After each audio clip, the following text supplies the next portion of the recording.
Hello, it is Sarah with Yoga for Classrooms, and I am here today to share with you some ideas of how you could collect data to support your implementation of Yoga for Classrooms and implementing yoga and mindfulness in your classroom or your school.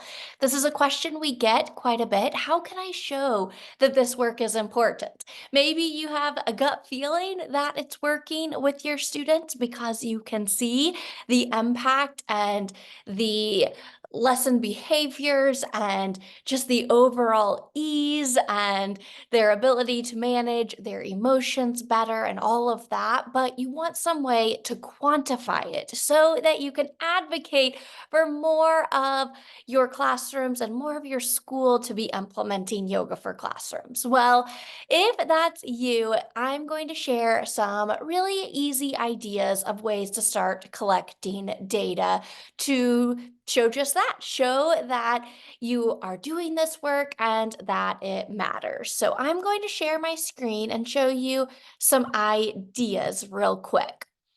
So we like to say there are three types of data. We have what we call participation data, and that's what you're seeing on the screen. So I have some examples for you here.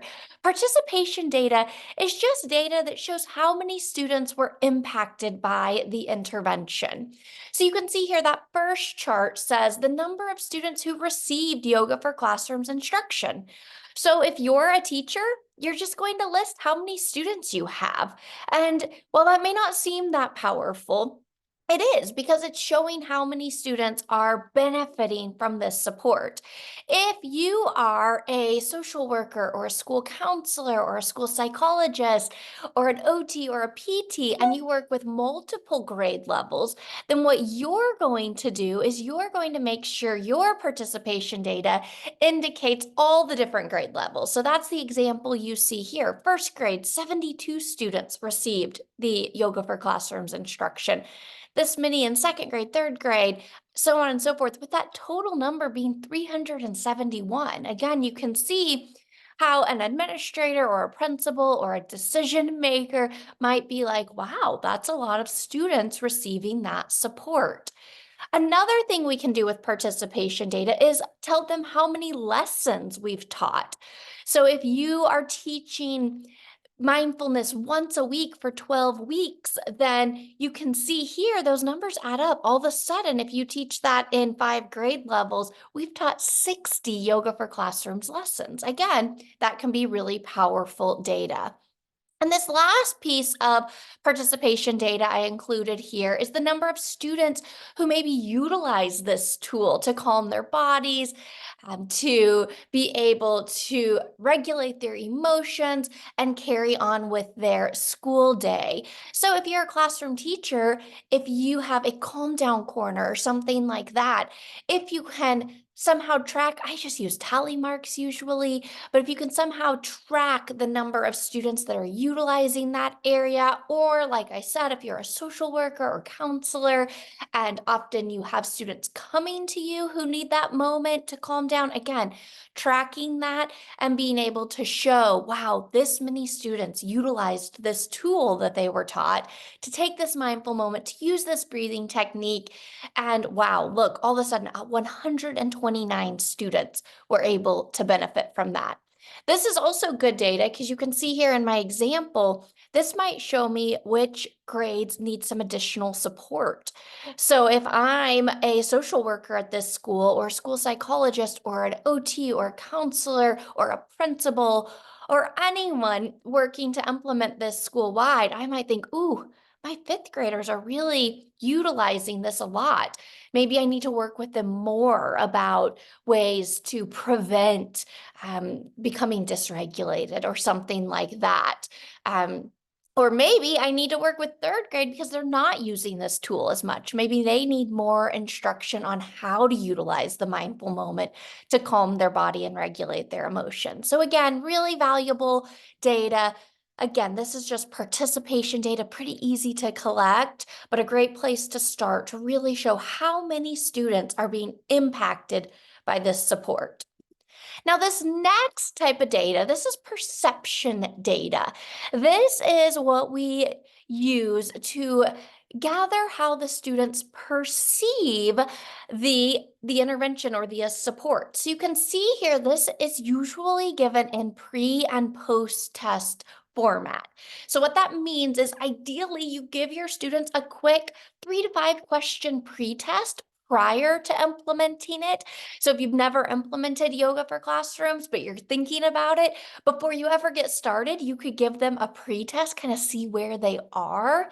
And then after implementing it for 12 weeks or a semester or however long you want to kind of get it going and get them implemented, then you can give them a post-test and see where they are now. So let's take a look at this example. So you can see my first question asked them, I believe I can pay attention in class. And at the beginning, the average was about a 3.2, with you can see here 1 being strongly disagree and 4 being strongly agree. So most of them did feel like they could pay attention in class, but we saw an improvement after we implemented yoga for classrooms for 12 weeks. This next one, I know techniques to help me pay attention in class. Fewer agreed with that at the beginning. They weren't sure if they knew techniques to help them pay attention in class. But wow, look at that post-test results showing quite a bit of improvement in knowing techniques once we had implemented yoga for classrooms for 12 weeks. This next one's really exciting too. I know how to describe mindfulness practices. Most of the group didn't at the beginning. Maybe they weren't sure what that mindfulness word even meant or what that technique word means. They didn't know. They didn't know how to describe mindfulness techniques. But after implementing yoga for classrooms and teaching them about mindfulness and helping them understand how they can use mindfulness to help them, wow, we had a perfect score of 4, meaning all of the students strongly agreed that they do now know how to describe mindfulness techniques. And then the last question, I can effectively use mindfulness techniques. That's an important one too, right? We want to not only be able to describe them, but use them. Again, all of our students strongly disagreed at the beginning. They did not know how to use mindfulness techniques, but by the end of our 12 weeks implementing yoga for classrooms, we had, you can see there, most of our students either agreed or strongly agreed with an average of 3.1. So pre and post can be really powerful. You can see here how if I shared this data with my principal or maybe with my district level leaders who are in charge of funding, how they might say, ooh, we might want to get more schools in our district or more teachers access to yoga for classrooms training and materials because this is making a difference in this class and maybe it can make a difference in more classes. So pre and post test data, super, super powerful. You might be thinking, what if you have already started implementing yoga for classrooms and you didn't do a pre-test? You can still do a post test and see where students are.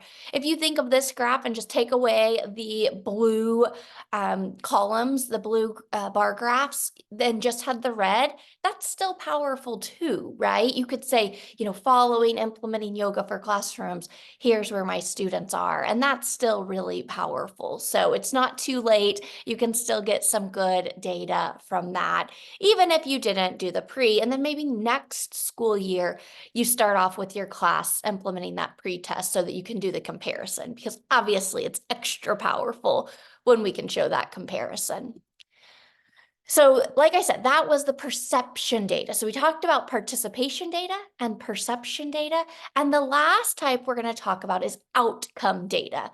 This shows how students' outcomes are different as a result of your intervention, your program, your support that you put in place. So for this example, we're looking at the number of discipline referrals before and after the implementation of yoga for classrooms.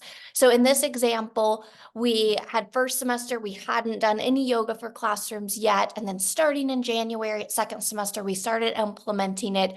So we were comparing those first semester referrals and then those second semester referrals. And right away, you can see, wow, That's a pretty big decrease, right? 108 to 78. That's a big jump. And that's something again your principals would probably be pretty excited to see. So outcome data is super, super powerful as well. One more example before we end. This is from my work as a school counselor in Oklahoma. I was working with a teacher who was a first-year teacher, and she was having a lot of behavior referrals in her classroom, just in her one classroom. She was really, really struggling. Students were coming in really escalated right off the bat, and she was having behavior referrals truly like as the bell was ringing to start the day. And she wasn't sure what to do. She was seeing a lot of fighting, a lot of dysregulation, a lot of outbursts, really just all of the above.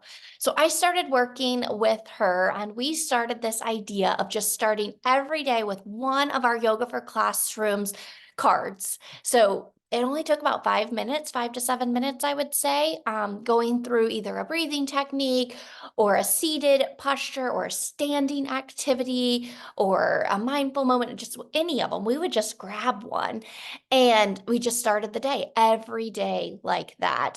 And wow, look at the results. Before we started these mindful moments to start the day in her second grade classroom, she had 32 behavior referrals, and after just 8. So this was a really, really impactful intervention.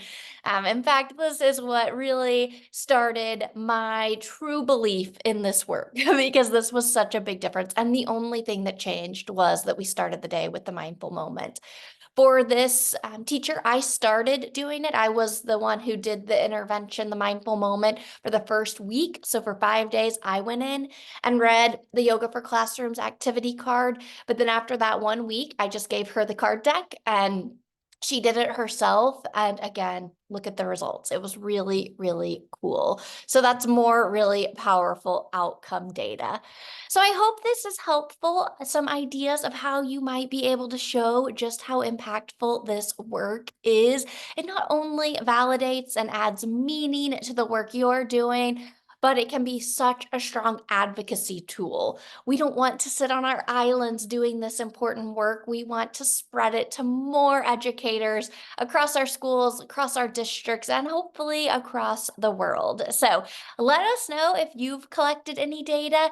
Feel free to share that with us. We get data from you all the time showing just how powerful Yoga for Classrooms can be, and it just makes us so happy. So we would love to see your data. If you need any assistance with any of these types of data that I shared with you today, don't hesitate to reach out. Our contact information is below, and we are more than happy to do what we can to support your important work. So thanks for joining me for this quick lesson on how to use data to support the implementation of Yoga for Classrooms, and I will see you all again next time. Thanks. Bye-bye.